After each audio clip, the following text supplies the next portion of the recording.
En Oklahoma, ces silhouettes étaient jusque-là synonymes de prospérité. Pétrole, gaz de schiste, ces puits sont partout. Mais leur avenir pourrait s'assombrir. Les États-Unis sont devenus le plus grand producteur de pétrole brut au monde. Et pourquoi? Parce que le prix du pétrole a été en moyenne supérieur à 90 $ le baril pendant 3 ans. Ils étaient rentables à 90 $ le baril, ils étaient rentables. J'ai dépensé 11 millions de dollars sur ce puits et on espère extraire 1 million de barils juste avec celui-là. Mais comme on va l'exploiter de 30 ans à 50 ans, on va faire de 50 à 55 millions de dollars de bénéfices. Ça valait 48 $, ça vaut 1,65 $. Est-ce que vous comprenez maintenant où on est aujourd'hui? On est dans des boîtes qui ont quasiment fait faillite. 1. Le pétrole qui baisse. 2. Les entreprises qui sont au bord de la faillite. 3. Ces entreprises ont emprunté auprès des banques. Donc les banques sont en difficulté. Donc tout est en difficulté. Donc l'effet domino.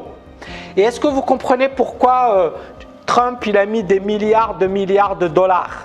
Est-ce que vous comprenez? Parce que s'ils n'avaient pas mis les milliards de dollars, c'est la merde.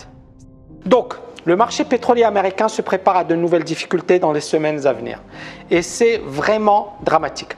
Ma conviction, perso, quand on parle des marchés, on me dit « Tammy, est-ce que ça va se reprendre, etc. » C'est que tant que le pétrole ne repart pas à la hausse, je n'ai pas de conviction par rapport à la bourse à long terme.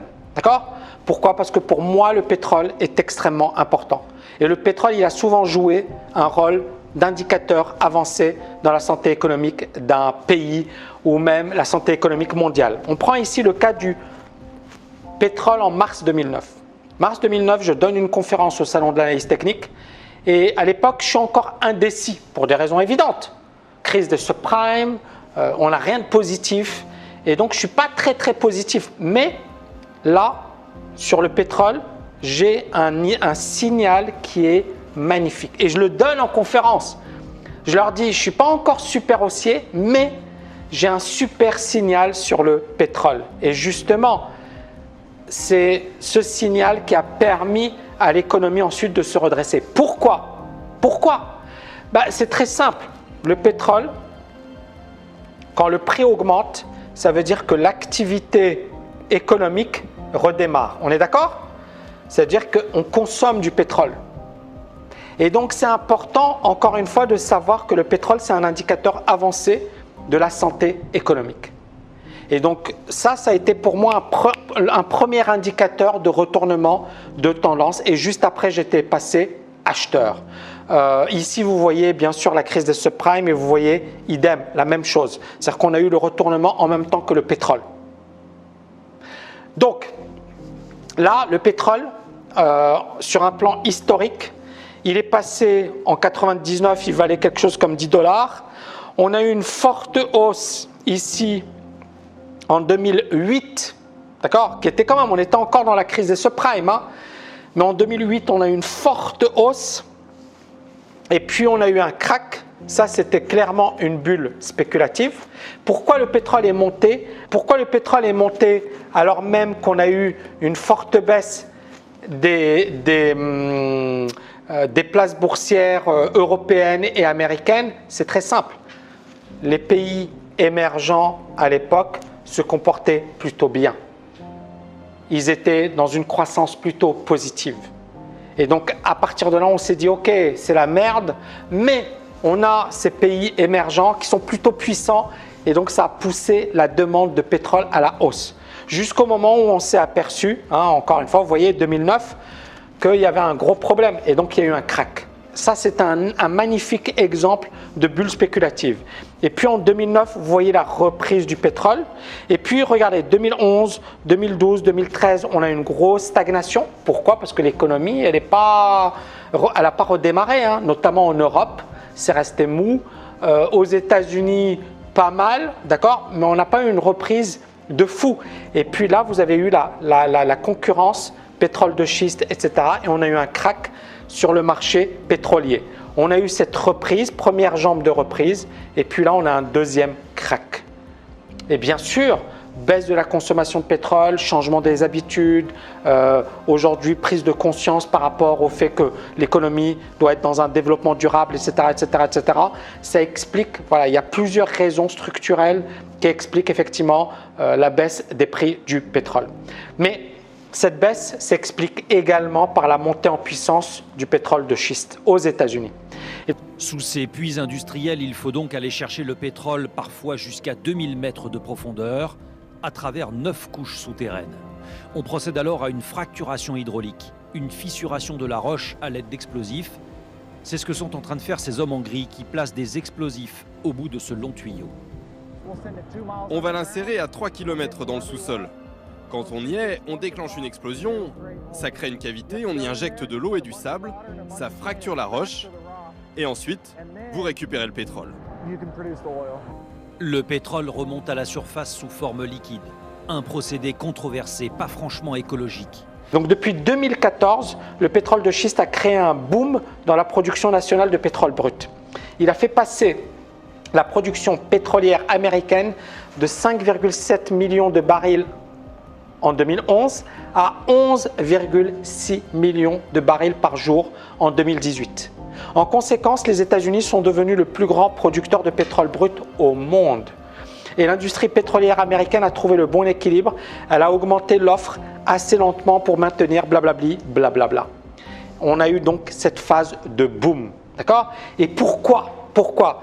Parce que le prix du pétrole a été en moyenne supérieur à 90 $ le baril pendant 3 ans, de 2011 à 2014. Ça veut dire qu'ils étaient rentables. D'accord ? Sachant qu'on parle de 60, 70 $, etc. Il y a plusieurs. Mais ils étaient rentables. À 90 $ le baril, ils étaient rentables. Il y en a pour 50 millions de dollars de pétrole. Et on a 2 forages ici, donc ça fait 100 millions de dollars par an. Si tout va bien, on va faire un bon retour sur investissement, autour de 30% de bénéfices. Deuxièmement, on avait des taux d'intérêt bas. Et donc, les banques, elles se sont dit, il y a un secteur qui marche bien, c'est le secteur du pétrole. Et n'oubliez pas, regardez, là, je vais revenir ici. D'accord ? On est 2009, d'accord ? 2010, ça doit être par là. Voilà. 2011, 2013. Et vous voyez, le pétrole, il est au-dessus des 80 $. On joue avec les 100 $. Voilà. Et ça a permis à l'industrie américaine d'exister. Donc, on a eu des producteurs de pétrole, des majeurs, d'accord, des gros producteurs de pétrole. Donc 2011-2014. Et donc ça a été suffisant pour permettre à l'exploration et la production d'être rentables. Mais après, est-ce que ces boîtes sont restées rentables? La question que je vous pose. Est-ce que lorsque le pétrole a fortement baissé en 2014, c'est-à-dire à partir de cette période, vous voyez, le pétrole il est passé 2013, 2014 il valait encore 88 $, ensuite on a baissé à 26 $. Est-ce que le pétrole était encore rentable de schiste? C'était plus rentable. Avec l'exploitation du pétrole de schiste, les États-Unis sont devenus le premier pays producteur du monde.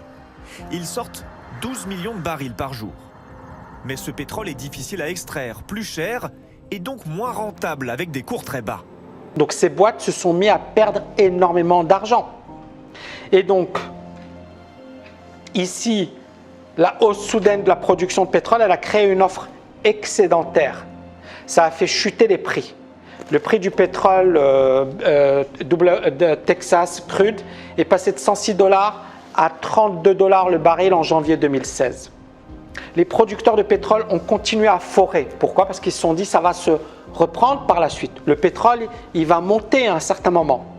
Et donc plus ils foraient, plus ils réduisaient leurs coûts. Les banquiers ont continué à refinancer leurs dettes tant que les taux d'intérêt restaient bas. Est-ce que vous commencez à comprendre pourquoi c'est important ce que je suis en train de vous raconter? Et donc on a eu de nombreux producteurs qui avaient auparavant vendu leur pétrole à des prix plus élevés sur le marché à terme. Donc ils avaient fait des couvertures, donc ils étaient encore rentables. C'est-à-dire qu'ils avaient anticipé la baisse, ils avaient vendu leur pétrole à 90 $, ils avaient encore une marge de manœuvre. Mais cette situation ne pouvait pas durer longtemps. Les banques ont utilisé les réserves de pétrole comme garantie. C'est-à-dire qu'elles disaient, je vous prête de l'argent, mais en contrepartie, j'ai les réserves de pétrole. Oui, à 90 $. Mais quand le pétrole il vaut 18 $, on est bien d'accord que ces garanties, elles se sont effondrées. Est-ce que vous voyez encore le principe, le raisonnement? Et donc, tu prêtes à quelqu'un, tu lui dis, voilà, le collatéral, c'est-à-dire la contrepartie, le prix il était plutôt élevé, mais quand le pétrole s'effondre, sa contrepartie s'effondre également, et donc la banque perd énormément d'argent. Et donc ici, de nombreuses entreprises de schiste ont désespérément pompé suffisamment. Non, pardon. En décembre 2015, la Fed a commencé à augmenter les taux d'intérêt. Les prêteurs étaient de moins en moins disposés à renouveler leurs dettes, c'est-à-dire les banques. De nombreuses entreprises de schiste ont désespérément pompé suffisamment de pétrole pour faire face aux paiements mensuels de leurs dettes. Elles ont fait cela, peu importe la faiblesse des prix, sacrifiant même la rentabilité. C'est-à-dire qu'elles ont continué de pomper, juste pour pouvoir effectivement honorer leurs dettes. Et ensuite, les prix bas ont rattrapé l'industrie, beaucoup ont cessé de forer. En octobre 2015, la moitié d'entre elles étaient inactives. Des dizaines d'entreprises ont fait faillite et 55 000 travailleurs ont été licenciés. La question que j'ai envie de vous poser, c'est est-ce que la situation s'est améliorée depuis? Est-ce que la situation s'est améliorée depuis? Ça, c'est une vente aux enchères. Et tous ces puits sont vendus aux enchères à cause de toutes les faillites. Avant, il n'y avait qu'une vente par an. Maintenant, il y en a une tous les 3-4 mois.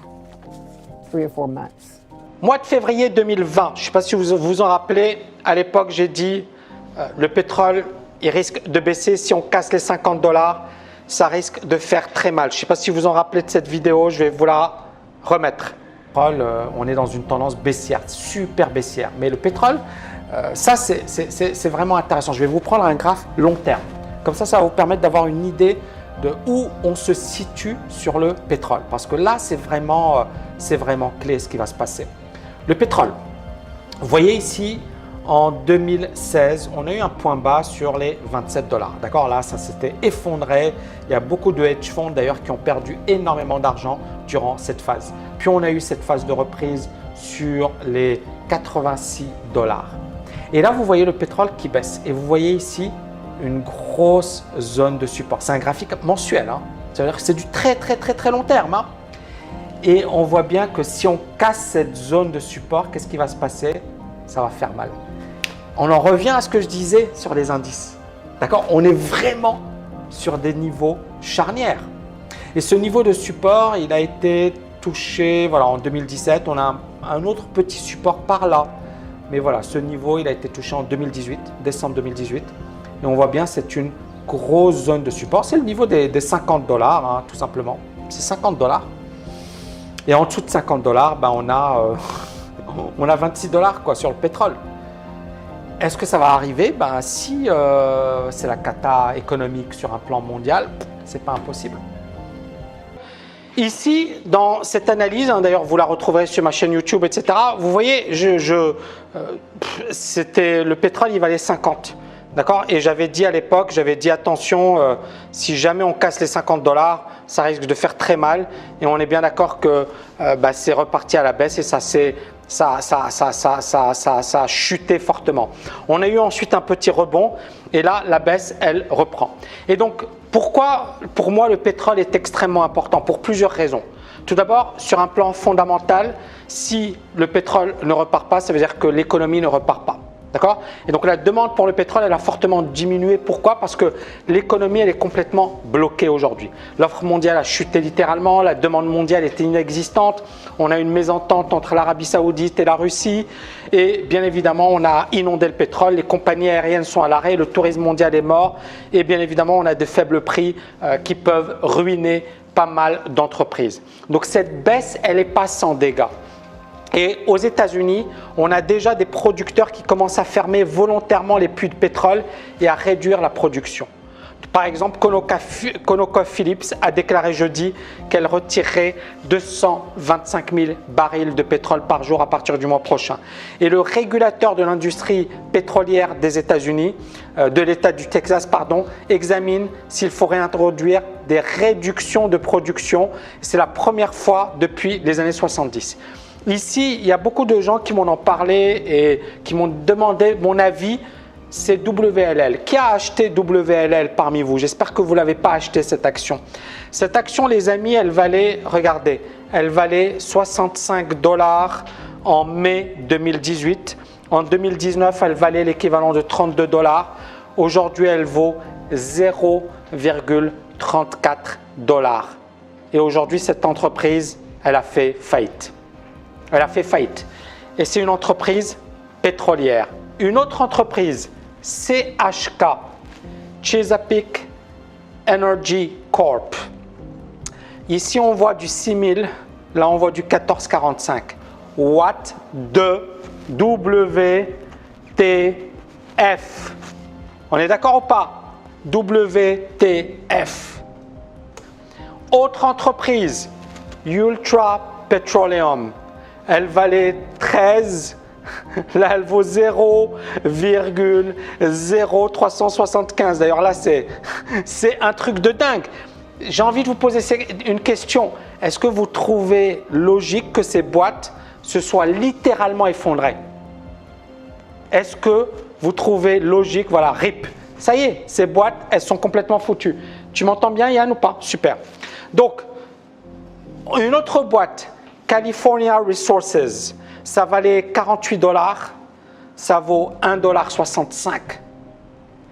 Et donc les gens qui me disent « Ouais, Tammy, est-ce que vous comprenez maintenant où on est aujourd'hui ?» On est dans des boîtes qui ont quasiment fait faillite. D'ailleurs, WLL, Whiting Petroleum, c'est la première boîte major, une major, c'est une grosse boîte, à faire faillite. Et il y a d'autres boîtes qui vont suivre. Est-ce que vous comprenez l'enchaînement maintenant, les amis? Baisse du pétrole, ça veut dire baisse de l'économie. Baisse du pétrole, ça veut dire faillite de ces majors. Ces majors, il y a eu des crédits des banques. D'accord? Crédits bancaires. Et donc, ça veut dire que la faillite de ces boîtes va mettre en danger les banques américaines. Ok? Ça met en danger les banques américaines. Et vous avez vu comment elles se sont effondrées ou pas? Elles ont fait faillite, ces boîtes. Elles sont quasiment en faillite. D'accord? Alors Total, c'est une major, c'est une grosse boîte. Et donc là, j'ai envie de décortiquer avec vous. Est-ce que vous voulez que je décortique ou pas? Est-ce que ça vous plaît déjà ce que je chante? C'est du lourd, hein? C'est pas sur BFM ou ailleurs que vous aurez ce type d'infos. Est-ce que vous kiffez ou pas, les amis? Est-ce que vous kiffez? Donc mettez-moi du like, effet domino. Est-ce que vous comprenez un peu le raisonnement? 1. Le pétrole qui baisse. 2. Les entreprises qui sont au bord de la faillite. 3. Ces entreprises ont emprunté auprès des banques. Donc les banques sont en difficulté. Donc tout est en difficulté. Donc l'effet domino. Et est-ce que vous comprenez pourquoi Trump il a mis des milliards de dollars? Est-ce que vous comprenez? Parce que s'ils n'avaient pas mis les milliards de dollars, c'est la merde. C'est la big merde. Vous voyez ce que je veux dire? Donc, je continue. Donc ici, j'ai écrit un article pour vous parce que je pense que c'est, encore une fois, c'est important. Donc, Whiting Petroleum filed for bankruptcy, c'est-à-dire ils ont fait banqueroute. Face pressure to meet hefty debt obligations, c'est-à-dire qu'elle est incapable d'honorer ses dettes. Et les dettes auprès de qui, les amis?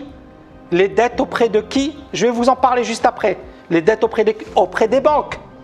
Donc, elles ne peuvent plus payer. Donc, they took from banks and bondholders to make America into world's largest oil and gas producer.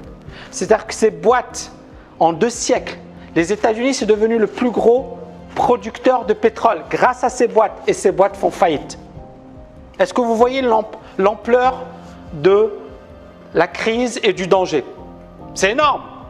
Donc, les prix du pétrole, c'est leur plus grosse perte depuis la pandémie du coronavirus. Est-ce que vous comprenez pourquoi le pétrole américain il a baissé encore plus? Est-ce que vous comprenez pourquoi? Parce que c'est encore plus grave là-bas. Donc, bien sûr, il y a eu effectivement l'Arabie Saoudite, la Russie, blablabli, blablabla. Et si ça continue, plusieurs boîtes peuvent faire défaut. Et ça représente plus de 32 000 milliards de high yield debt sur cette année. 32 milliards. Ici, vous voyez la dette. On a un projected default rate of 17% according to Fitch. Et donc on dit voilà, il y a environ 17% de boîtes qui vont faire faillite. Mais ça c'était début avril, hein, avec un pétrole, l'article, vous voyez, 1er avril. Là on est le 19 avril, hein, et le pétrole il a encore baissé. D'accord? Last year, c'est-à-dire l'année dernière, 41 boîtes ont fait faillite. L'année dernière, en 2019. Et ça représentait 11 milliards de dollars. C'est-à-dire elles étaient déjà fragiles ces boîtes. Mais là, elles sont beaucoup plus fragiles avec le coronavirus. Avec un US Crane at $20, down from above $60 a barrel in January, c'est-à-dire janvier de l'année dernière, il y a des douzaines d'entreprises qui sont en risque de ne pas faire face à leurs dettes. Et bien évidemment, voilà, on ne peut rien faire, blablabli, blablabla. Il y a 11 boîtes, voilà, etc., etc. Donc vous voyez, c'est le gros merdier. Un autre article qui va dans le même sens et qui explique que les big lenders, c'est JP Morgan, Wells Fargo, Bank of America, Citigroup, ce sont les boîtes, les banques qui ont prêté de l'argent. Et donc, ils sont ici, voilà, elles sont en train de mettre en place des boîtes indépendantes, etc., pour récupérer leur fric. Et donc, Whiting, première boîte à faire faillite, Chesapeake Energy Corp, que je vous ai montré tout à l'heure, DNR, etc., toutes ces boîtes sont au bord de la faillite ou ont déjà fait faillite. Les boîtes énergétiques, leur dette, elle est de 200 milliards de dollars. Donc, c'est des gros montants, hein. C'est des très gros montants, avec des crédits qui sont garantis essentiellement par du pétrole et des réserves de gaz. Est-ce que vous voyez encore une fois là? C'est-à-dire qu'elles ont emprunté sur la base du pétrole. Donc si le pétrole continue de baisser, est-ce que les banques sont dans le caca? Excusez-moi l'expression. Et est-ce que ces boîtes peuvent récupérer? On est bien d'accord que les prix du pétrole actuel foutent toute cette industrie dans la grande difficulté. Et vous comprenez pourquoi Trump il s'excite et vous comprenez pourquoi il veut activer les choses, parce que ça risque de faire très mal aux banques, mais également à l'industrie pétrolière. Donc un prix du pétrole à $18, c'est pas rien. Et donc que les indices montent, c'est super, c'est super. Il y a juste un gros point d'interrogation. Qu'est-ce qu'on fait du pétrole? Qu'est-ce qu'on fait des banques? Est-ce que vous voyez ce que je veux dire?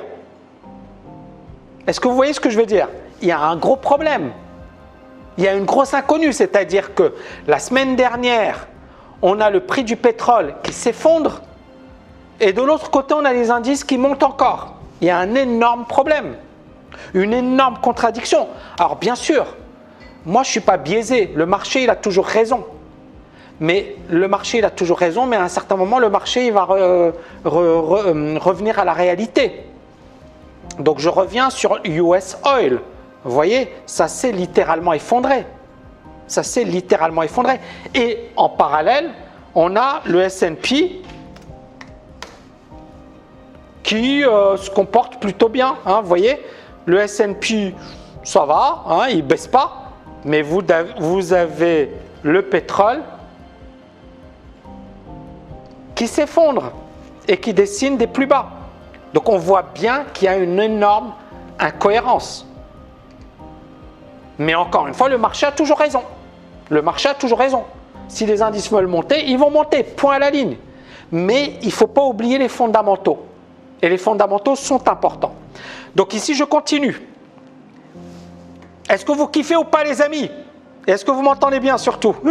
Au-delà de kiffer, est-ce que vous m'entendez bien? T'es un monstre ami, Bitcoin, on va se prendre encore un big short? Je sais pas, j'en sais rien. Encore une fois, j'en sais rien. Là, je suis juste en train de vous exposer des faits. Point à la ligne. D'accord? Juste en train de vous exposer des faits. Super. Donc, je continue. Ça, c'est un article de 2019, les amis. Wall Street Journal 2019. C'est-à-dire plusieurs mois avant l'hécatombe, l'apocalypse, le coronavirus. Ça se passait déjà mal. Donc, bank gets tough on shale loans as fracking forecasts flop. Les banques, elles sont sévères à l'égard des boîtes pétrolières parce que les prévisions ne sont pas bonnes. Et donc là, vous voyez quelques grosses boîtes comme Capital One Financial, JP Morgan, Chase vont diminuer le montant des crédits à ces boîtes. Pourquoi? Parce que ça ne se passe pas bien. The banks are concerned that if some companies go bankrupt, their assets won't cover the loans. C'est-à-dire que si ces boîtes font faillite, leurs actifs ne pourront pas couvrir les crédits. Et ils avaient raison, les banques. Elles avaient raison. D'accord? Et donc, ensuite, ils ont posé la question, le Wall Street Journal a posé la question à JP Morgan. Ils n'ont pas voulu répondre. Decline to comment. Capital One n'a pas répondu. Ça veut dire que c'était déjà pourri. Ça, c'est décembre 2019, avant le coronavirus.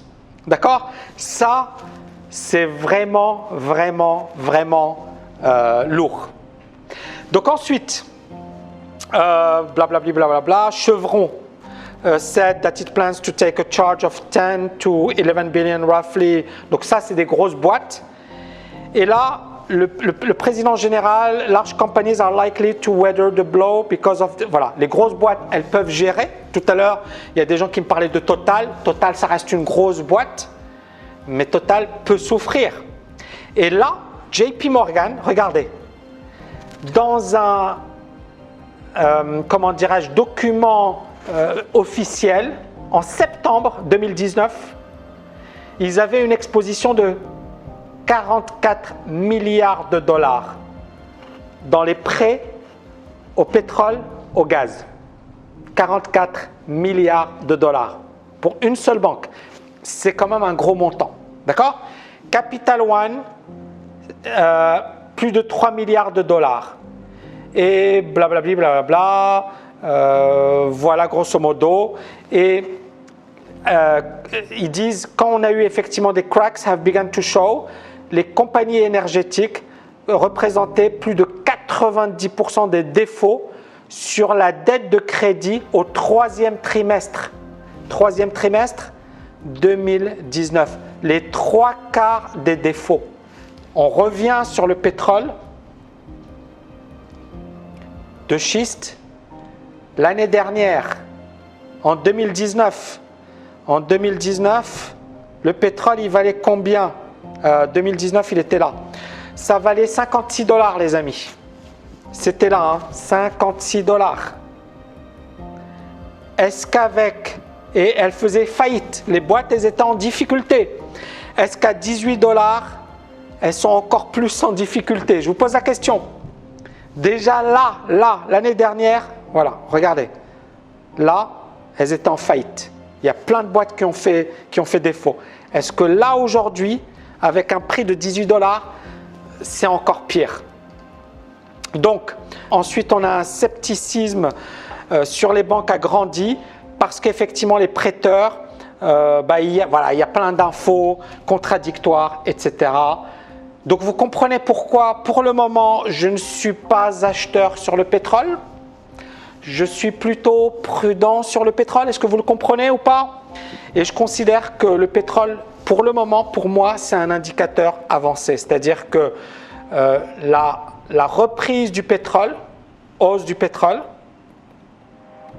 ça permettra de diminuer le risque de faillite, désolé j'écris mal, de faillite des compagnies pétrolières, le risque également, l'exposition des banques, d'accord?